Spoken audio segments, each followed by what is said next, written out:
Some people don't want real friends. They want props. They want someone they can point at and say, "Look how kind and humble I am for hanging out with this person."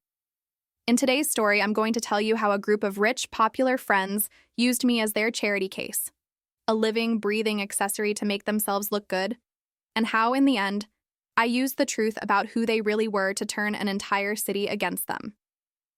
If you enjoy long, emotional revenge stories about fake friendships, class hypocrisy, and public humiliation finally landing on the right people, make sure you like this video, subscribe to the channel, and stay until the very end, because the way their perfect reputation collapses is something they never saw coming.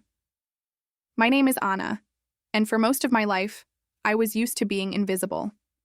I grew up in a narrow street with cracked sidewalks and houses so close together you could hear your neighbor's TV through the wall. My mother worked as a cleaner in office buildings. My father left when I was 10, and from then on, it was just the two of us. Money was always a problem. We counted coins for groceries. We borrowed electricity from a neighbor once when our bill got cut. Birthdays were homemade cakes and reused decorations. At school, I wasn't popular. I wasn't the worst off either, but I was firmly in the category of the girl you only remember when it's group project time. The popular kids were in another universe. Designer bags, weekend trips, cars waiting for them after class. They knew all the latest trends, all the right people, and walked down the hallways like they owned the floor. At the center of that universe was Beatrice. Bea for short. Bea was beautiful, rich, and the kind of charismatic that makes teachers go easier on you and classmates orbit around you like planets. Her parents owned restaurants around the city, her clothes were always perfect, and her Instagram looked like an influencer's feed. For years, we barely spoke more than hi in the hallway. Then in our last year of high school, something changed. It started with a math class. I had the highest grades in the subject, and Bea didn't. One day, after a test, she came up to me with a bright smile. "Anna, right?" she asked, even though we'd been in the same school for years. "I heard you're good at math. I'm not. Do you think you could help me study for the next exam?" I was surprised, but I said yes. We started studying together after school, sometimes at the library, sometimes at a cafe her family owned, where they never charged her for anything. She was funny when she wasn't performing for a crowd. We talked about movies, music, and our dreams after graduation. For the first time, I thought, maybe I misjudged her. Maybe she's actually nice. A few weeks later, she invited me to hang out with her group. "We're going to a new place downtown this weekend," she said. "Come with us. You never go anywhere. You need to live a little." No one had ever invited me to something like that before. I said yes. That night, I dressed in my best clothes, a simple blouse and jeans that weren't torn yet, and took the bus to meet them. They arrived in cars. They wore outfits that cost more than my monthly rent. But they greeted me, hugged me, and for a while, I felt like I was part of something I had only ever watched from a distance. I didn't know then that I was a project, not a friend. It started small, like most things do. At the restaurant, when the check came, I reached for my wallet. "Don't worry about it," Bea said, smiling. "It's on me. You're with us now."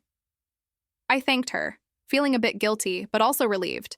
I couldn't have afforded that meal on my own. Later that night, she posted a group photo of us on Instagram. The caption said, "Best people, best nights. Money means nothing if you're not surrounded by real souls. Grateful, blessed."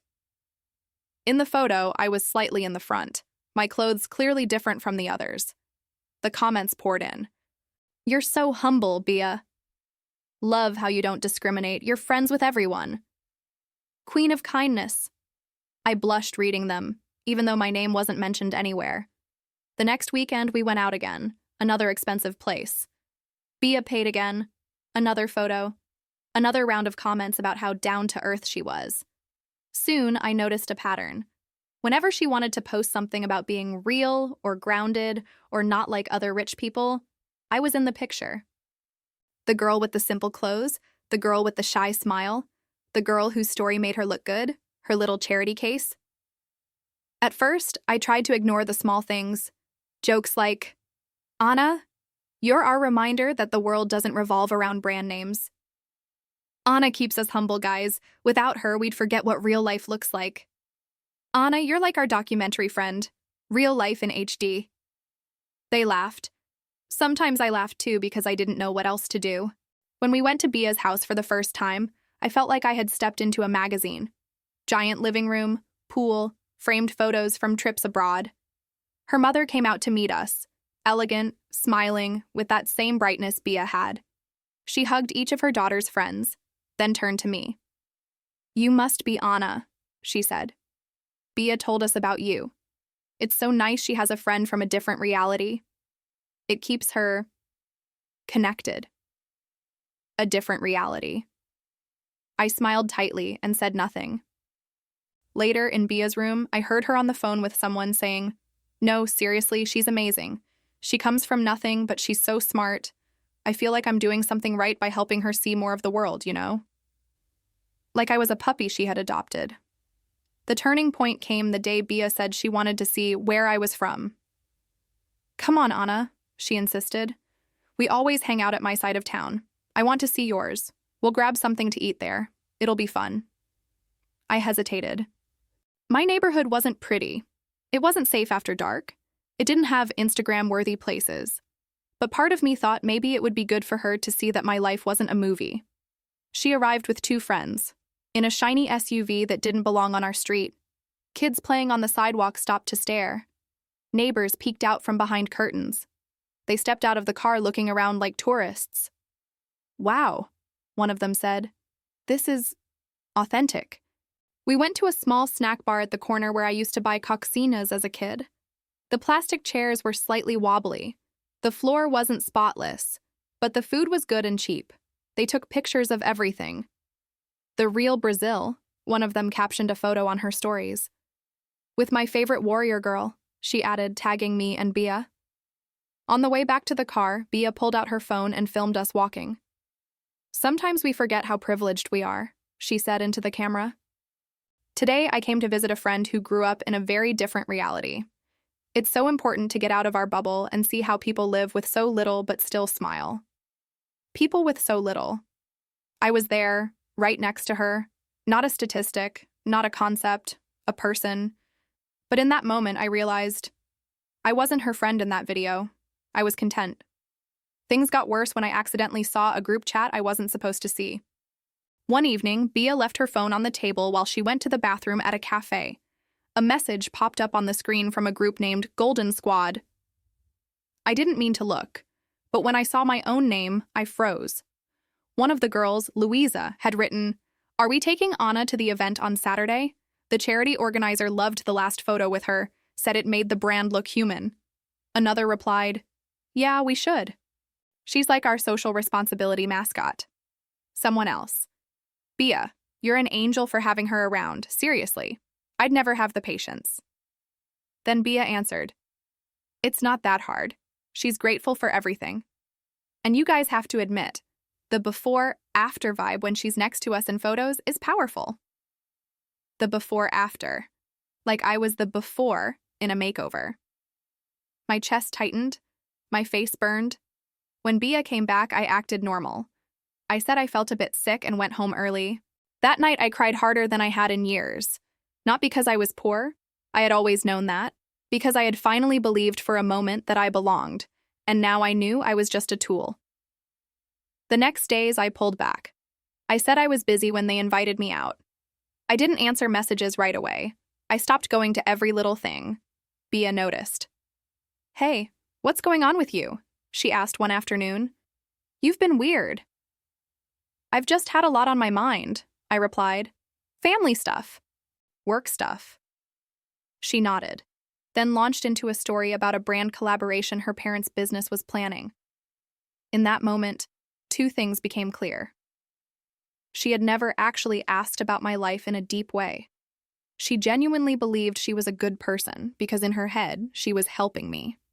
I realized that if I confronted her directly, she would cry, say I was ungrateful, post something online about being hurt by someone she tried to help, and her army of followers would comfort her. I wouldn't win that public fight. But there was something else I could do. I could show people who she really was when the camera was off.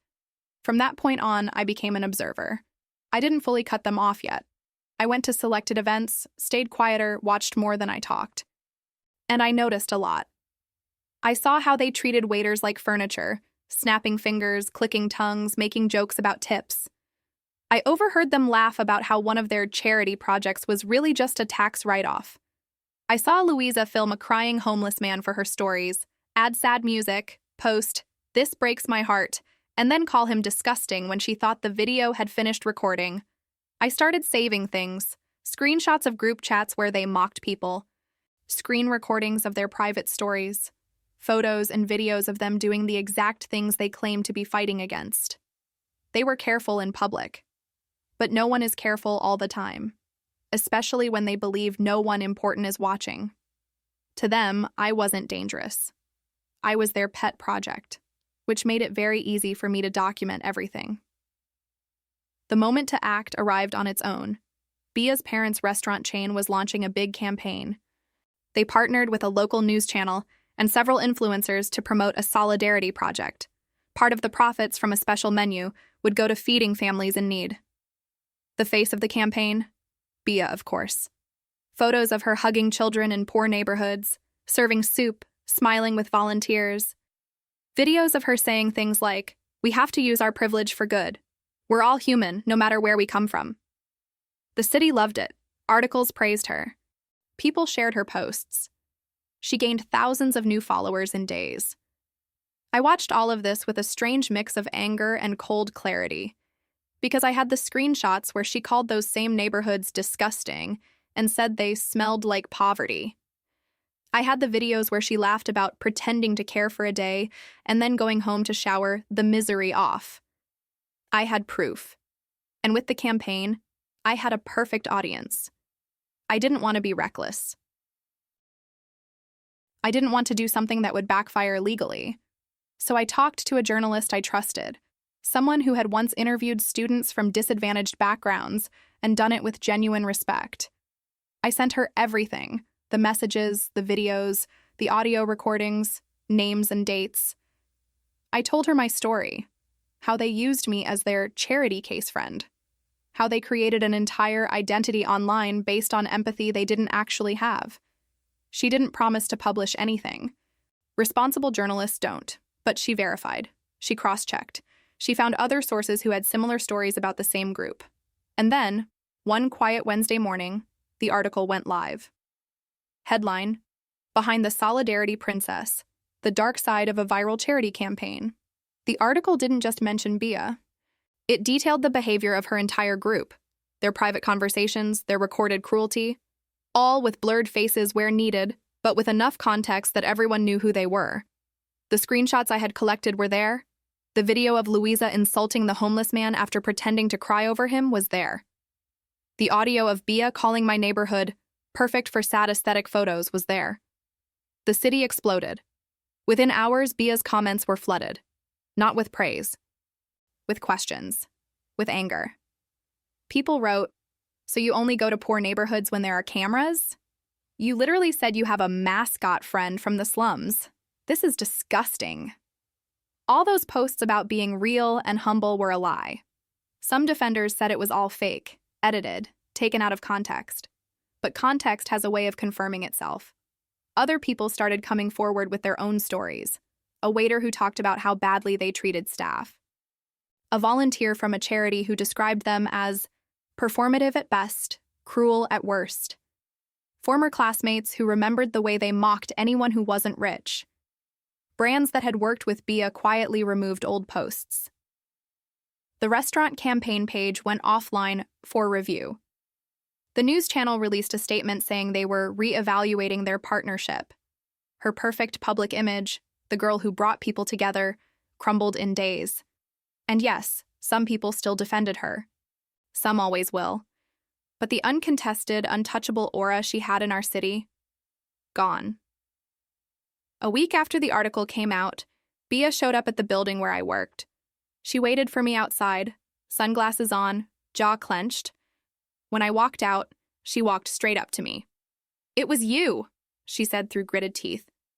"You did this." I didn't lie. "Yes," I replied calmly. "I gave them what you said, what you wrote, what you filmed. I didn't invent anything." Her eyes filled with tears, not of sadness, but of rage. "You ruined my life," she hissed. "Everything I built, everything my parents built, all gone because you were too sensitive to understand a joke." "A joke?" I repeated. "You called me your charity case. You called my neighborhood disgusting. You exploited people's pain for likes. If your life was built on that, then it wasn't me who ruined it. It was you." She shook her head, incredulous. "We helped you," she said. "We took you places you'd never see otherwise. We paid for you, and this is how you repay us?" That was the moment I realized how truly she believed her own kindness narrative. "You didn't help me," I said quietly. "You used me. For aesthetics. For validation. For PR. You never asked what I needed. You decided what made you feel generous and called it friendship." She stared at me for a long second. Then she spat on the ground near my feet and walked away. I let her go. There was nothing else to say. My life didn't suddenly turn into a fairy tale after that. I still lived in the same neighborhood. I still had to take buses, watch my expenses, think twice before buying anything that wasn't essential. But I slept better. I wasn't carrying the weight of someone else's fake kindness anymore. I wasn't playing a role in a show that made me feel smaller every time the cameras flashed. Some people said I went too far, that everyone makes mistakes. That cancel culture is cruel. But here's what I know. There's a difference between making a mistake and building an entire public image on a lie, between saying something dumb once and turning people's real suffering into a backdrop for your brand. They turned me into a prop. I turned the lights on. If that burned their stage down, that's not on me. It's on the way they built it. If you've ever felt like someone only kept you around to make themselves look good, as their charity case, their project, or their evidence of kindness, tell me in the comments what you would have done in my place. Would you have walked away quietly, confronted them privately, or exposed them like I did? Don't forget to like this video, subscribe to the channel, and share this story with someone who needs a reminder that real friendship is not a performance, and that your life is not a prop for anyone's reputation. And if you want more long, emotional revenge stories about rich versus poor, fake friends, and public masks finally falling off, stay tuned. Season 1 might be ending, but there's a lot more coming in the next seasons.